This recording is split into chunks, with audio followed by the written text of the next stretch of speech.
वहीं चित्तौड़गढ़ जिले के डूंगला के निर्माणाधीन शिव मंदिर में तोड़फोड़ के बाद ग्रामीणों में आक्रोश व्याप्त हो गया है। आक्रोशित ग्रामीणों ने बाजार बंद रखे और प्रदर्शन किया।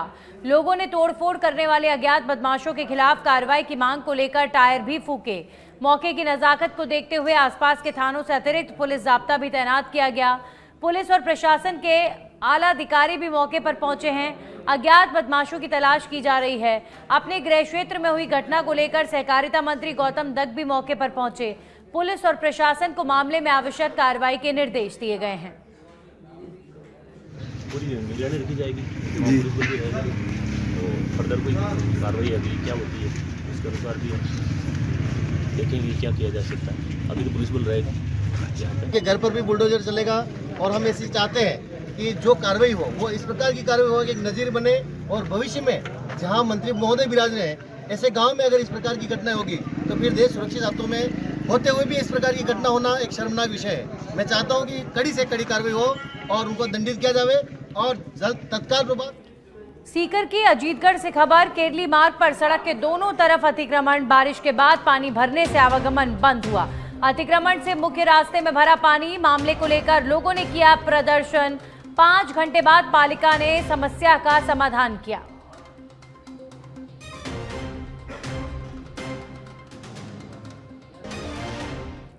वहीं झुंझुनू जिले के सबसे बड़े अस्पताल में बदलते मौसम के साथ मरीजों की संख्या में भी इजाफा हो गया है।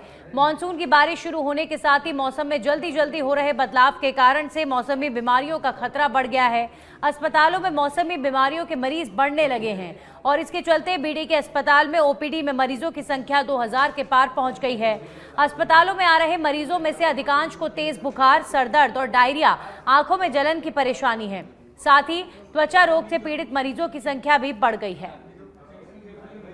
अस्पताल में ओपीडी में इजाफा हुआ है और ओपीडी के अंदर बढ़ती उमस से चर्म रोग के, आँखों के और सामान्य जुकाम खांसी के रोगी बढ़े हैं। अपने पास उपचार एवं दवाओं की समुचित व्यवस्थाएं हैं और आमजन से सलाह है कि समय पर उपचार लें, नज़दीकी केंद्र पर उपचार लें। सिंघाना के सरकारी अस्पताल में झुंझुनू के सीएमएचओ डॉक्टर छोटेलाल गुर्जर ने औचक निरीक्षण किया। निरीक्षण के दौरान उन्होंने अस्पताल की व्यवस्थाओं का जायजा लिया और मौसमी बीमारियों को देखते हुए स्वास्थ्य सेवाओं की गुणवत्ता को बेहतर बनाए रखने के लिए आवश्यक दिशा निर्देश जारी किए। डॉक्टर गुर्जर ने अस्पताल में भर्ती मरीजों से मुलाकात कर उनके स्वास्थ्य की जानकारी ली। सीएमएचओ ने प्रभारी चिकित्सक डॉक्टर धर्मेंद्र सैनी के साथ wards, labour room, DDC unit और इमरजेंसी कक्ष का निरीक्षण भी किया। आज सामुदायिक स्वास्थ्य केंद्र सिंघाना का निरीक्षण किया गया है और यहाँ पे डॉक्टर धर्मेंद्र सैनी जी प्रभारी हैं। यहाँ की संस्था का निरीक्षण करने पे पता चला कि व्यवस्थाएं माकूल हैं। अभी यहाँ पे स्वास्थ्य मार्गदर्शक को निर्देश दिए हैं कि जो मुख्यमंत्री आयुष्मान आरोग्य स्कीम के अंदर ज़्यादा पैकेज बुक के दें ताकि एमआरएस में इजाफा हो। दूसरा, अभी सिंघाना के अंदर 5 करोड़ 25 लाख की लागत से नई सीएससी का भवन का निर्माण चल रहा है और उस सीएससी भवन का निर्माण होने से पहले मैं और यहाँ के सीएससी प्रभारी हम ये तैयारी कर रहे हैं और सीएससी प्रभारी को निर्देश दिए हैं कि तब तक हमारे समस्त उपकरण संस्था में हों। हमारे जो भी कोई बेड खरीदने हों या दूसरे कोई लेबर रूम का कोई आइटम हो, ऑपरेशन थिएटर का कोई आइटम हो, जो भी। और अब खबर सीकर के अजीतगढ़ से है, जहां पर श्री माधोपुर विधानसभा क्षेत्र के झाडली ग्राम पंचायत में रास्ता बंद करने का मामला सामने आया है।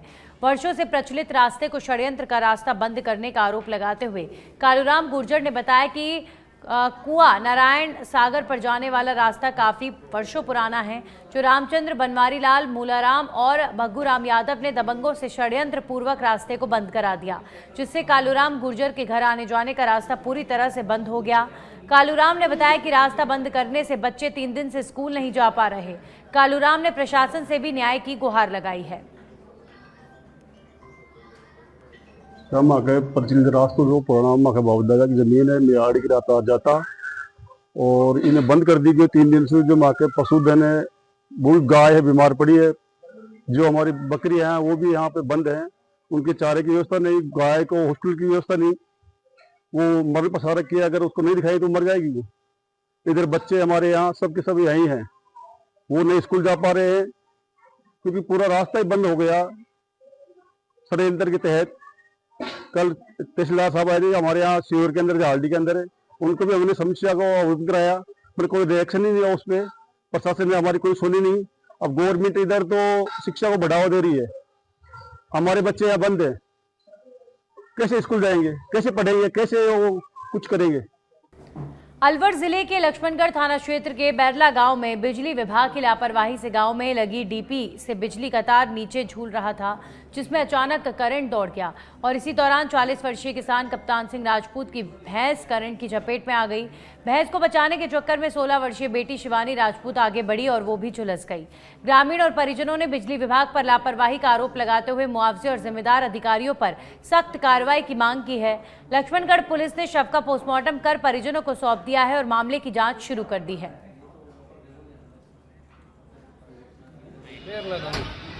क्या घटना है?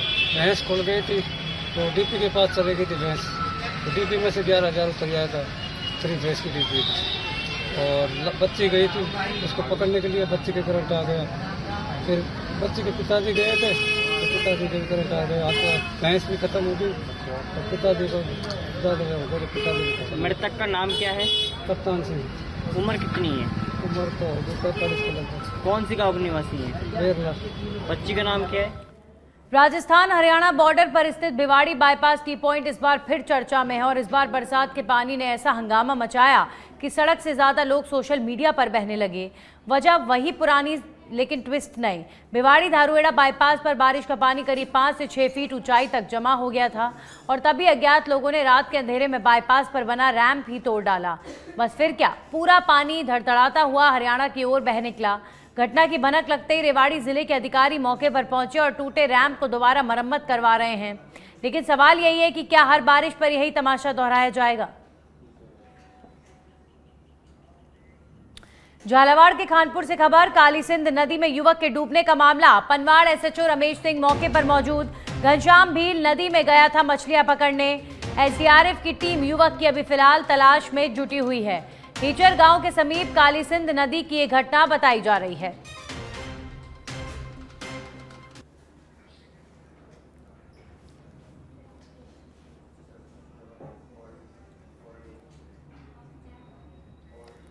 बांसवाड़ा जिले के जगमेरू पहाड़ी पर दर्दनाक हादसा हो गया, जहां वर्धा निवासी एमबीसी जवान कल्पेंद्र सिंह की खाई में गिरने से मौत हो गई। वो अपने 4 दोस्तों के साथ घूमने आया था। शाम करीब 7 बजे पहाड़ी चढ़ते समय कंक्रीट की सतह पर उसका पैर फिसल गया और वो गहरी खाई में जा गिरा। कल्पेंद्र को बचाने की कोशिश में उसका साथी भी खाई में गिरकर घायल हो गया। उसे महात्मा गांधी अस्पताल में भर्ती करवाया गया है। सब इंस्पेक्टर भर्ती 2021 से जुड़ा मामला। एसआई भर्ती पर कल फिर होगी हाईकोर्ट में सुनवाई। हाईकोर्ट की एकल पीठ में जस्टिस समीर जैन कल फिर करेंगे सुनवाई। तो एसआई भर्ती पर लगातार बीते 2 दिनों से सुनवाई चल रही है और अब ऐसी उम्मीद की जा रही है कि कोर्ट जल्दी एसआई भर्ती को लेकर फैसला सुना देगा। अब कल एक बार फिर से हाईकोर्ट में ये मामला चलेगा। हाईकोर्ट की एकल पीठ कल एक बार फिर से इस मामले को लेकर सुनवाई करेगी। सब इंस्पेक्टर भर्ती 2021 से जुड़ा मामला, एसआई भर्ती पर कल फिर होगी हाईकोर्ट में सुनवाई और जस्टिस समीर जैन कल फिर इस मामले की सुनवाई करेंगे।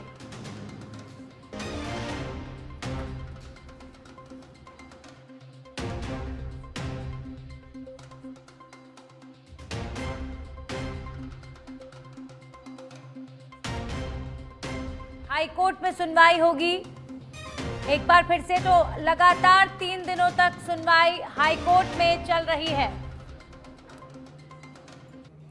बीजेपी करेगी गुरु पूर्णिमा महोत्सव का आयोजन और आयोजन के लिए राज्य स्तरीय कमेटी का हुआ गठन। पूर्व भाजपा प्रदेश अध्यक्ष अरुण चतुर्वेदी संयोजक होंगे कार्यक्रम के। भाजपा समाज के संतों और महात्माओं का सम्मान करने वाली है। सांसद से लेकर पार्षद, पंच, सरपंच तक गुरुओं का सम्मान करेंगे। प्रदेश अध्यक्ष से लेकर बूथ अध्यक्ष तक गुरुओं का सम्मान किया जाएगा। तो भाजपा समाज के संतों को, महात्माओं को सम्मानित करने की बड़ी तैयारी में है और गुरु पूर्णिमा पर भव्य कार्यक्रम होंगे प्रदेश भर में।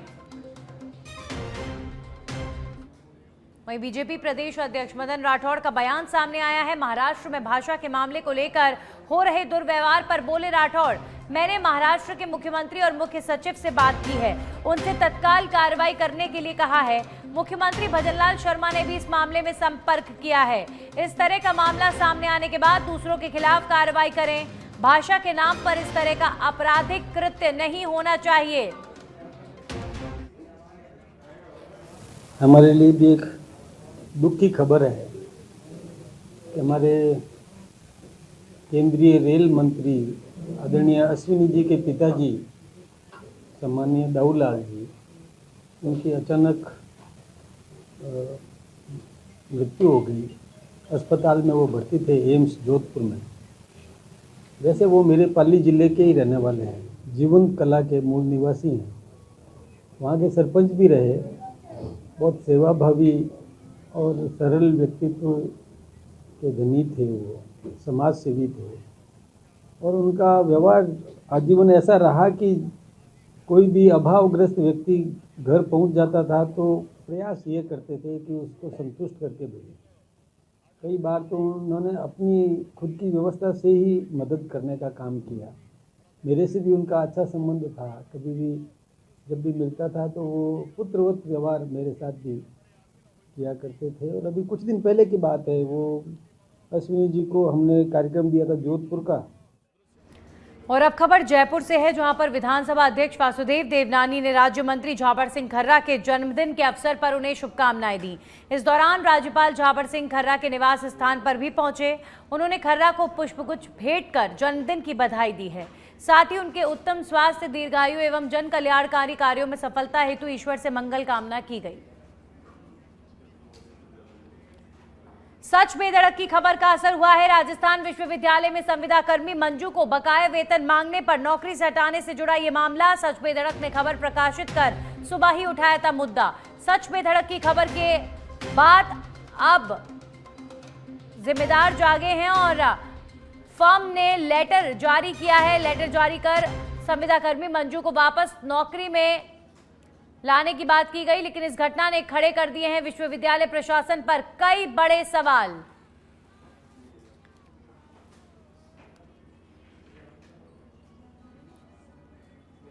और अब खबर जयपुर से, जहां पर आज डिप्टी सीएम प्रेमचंद बैरवा ने निवाई के ग्राम किवाड़ा स्थित श्री दादू दयाल गौशाला, झरनिया खाल और भैरूपुरा में पहुंचकर डिप्टी सीएम ने आयोजित श्रीमद् भागवत कथा, ज्ञान यज्ञ और श्री दादू सुरभि 11 कुंडीय महायज्ञ कार्यक्रम में शामिल हुए। इस दौरान डिप्टी सीएम ने अंतर्राष्ट्रीय संत श्री प्रकाश दास जी महाराज के साथ राष्ट्रभक्ति गीत का गायन भी किया।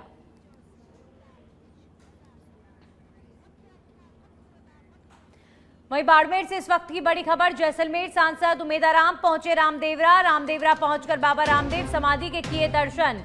बाबा की समाधि पर चढ़ाई मखमली चादर। रामदेवरा पहुंचने पर कांग्रेसी कार्यकर्ताओं ने सांसद का स्वागत किया।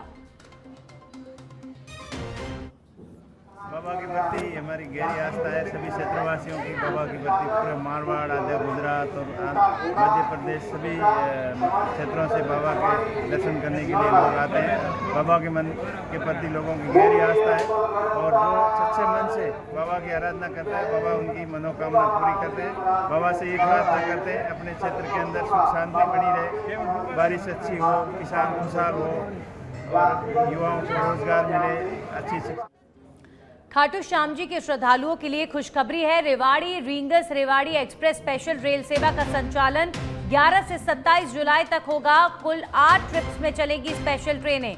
रेवाड़ी से रात 10:50 पर, रींगस से सुबह 2:20 पर रवाना होगी ट्रेन।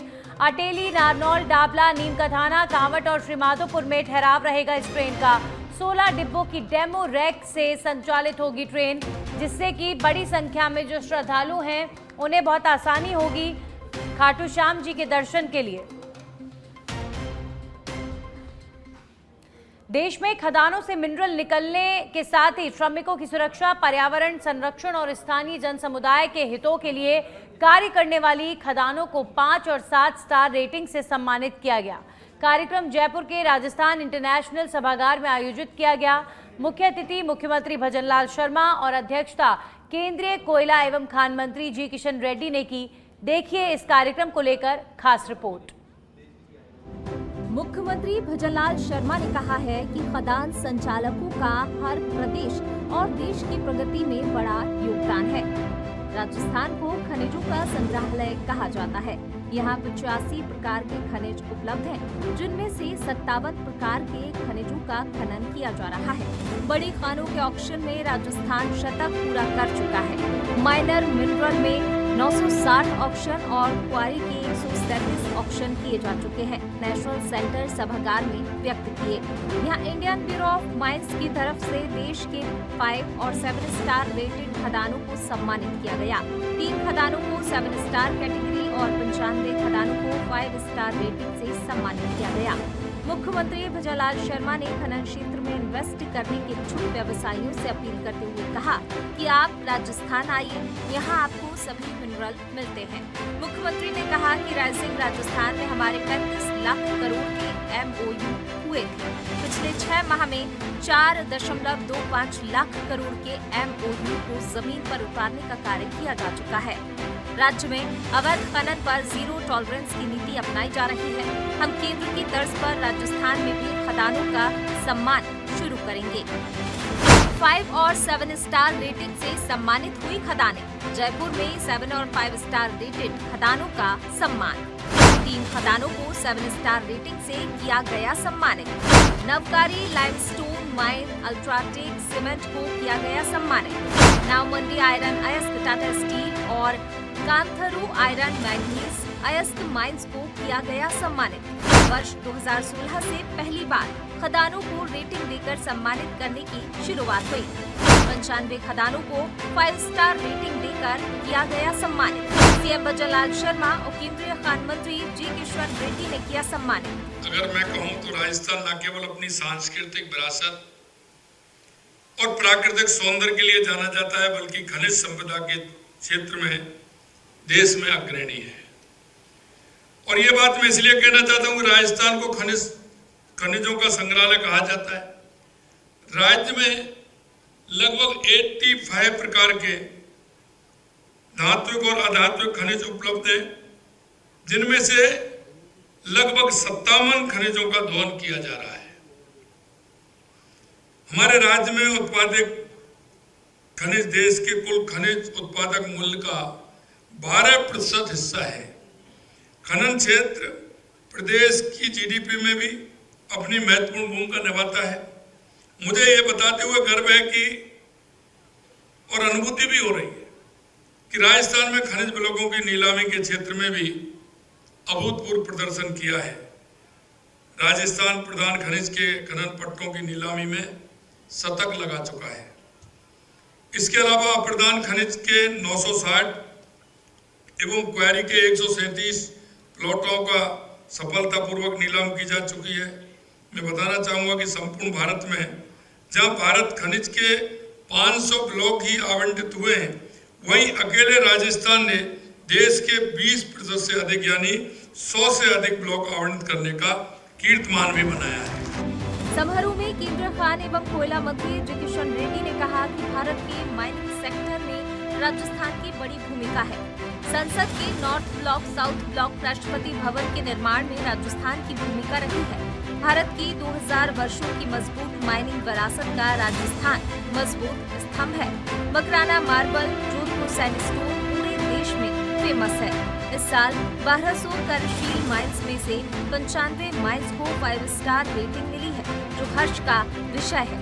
माइंस को सेफ्टी मॉनिटरिंग करते हुए रेगुलर सेफ्टी ड्रिल्स करनी चाहिए। आज तकनीक से जुड़ी चीजों में क्रिटिकल मिनरल्स जरूरी है। पीएम मोदी अर्जेंटीना गए और वहां पर लिथियम ब्लॉक्स के लिए बात की गई है। आज भी हमें 90% से ज्यादा क्रिटिकल मिनरल्स विदेशों से एक्सपोर्ट कर लाने पड़ते हैं। आज का आयोजन जयपुर में किया गया क्योंकि भारत की माइनिंग स्टोरी में भारत का इस माइनिंग सेक्टर में राजस्थान की बहुत बड़ा भूमिका है। आज नहीं, ब्रिटिश के जमाने से भी जो पार्लियामेंट बना, जो साउथ ब्लॉक नॉर्थ ब्लॉक बना, जो राष्ट्रपति भवन बना, जैसे अलग अलग भारत में जब से बनते आ रहे, उसमें राजस्थान माइनिंग सेक्टर का बहुत बड़ा भूमिका है। राजस्थान मॉडर्न माइनिंग सेक्टर में एक लीडिंग स्टेट भी है और भारत की 2000 वर्षों की माइनिंग विरासत का एक मजबूत पिलर राजस्थान है। आज एक और राजस्थान कुछ महत्वपूर्ण खनिजों का एकमात्र उत्पादक करते हैं। देश में क्रिटिकल मिनरल्स हो, अलग अलग सेक्टर के जो माइनिंग सेक्टर में भारत में जो राजस्थान में ऐसी एक ही स्टेट है, कुछ मिनरल सिर्फ राजस्थान में ही मिलता है। दूसरी ओर मकराना मार्बल, जोधपुर सैंडस्टोन जैसे फेमस स्टोन, मैं तेलंगाना से आता हूँ। हर डिस्ट्रिक्ट हेडक्वार्टर में जो भी घर बनाते हैं वो राजस्थान में आके मकराना मार्बल लेके जाते हैं। इतना इम्पोर्टेंस राजस्थान को है।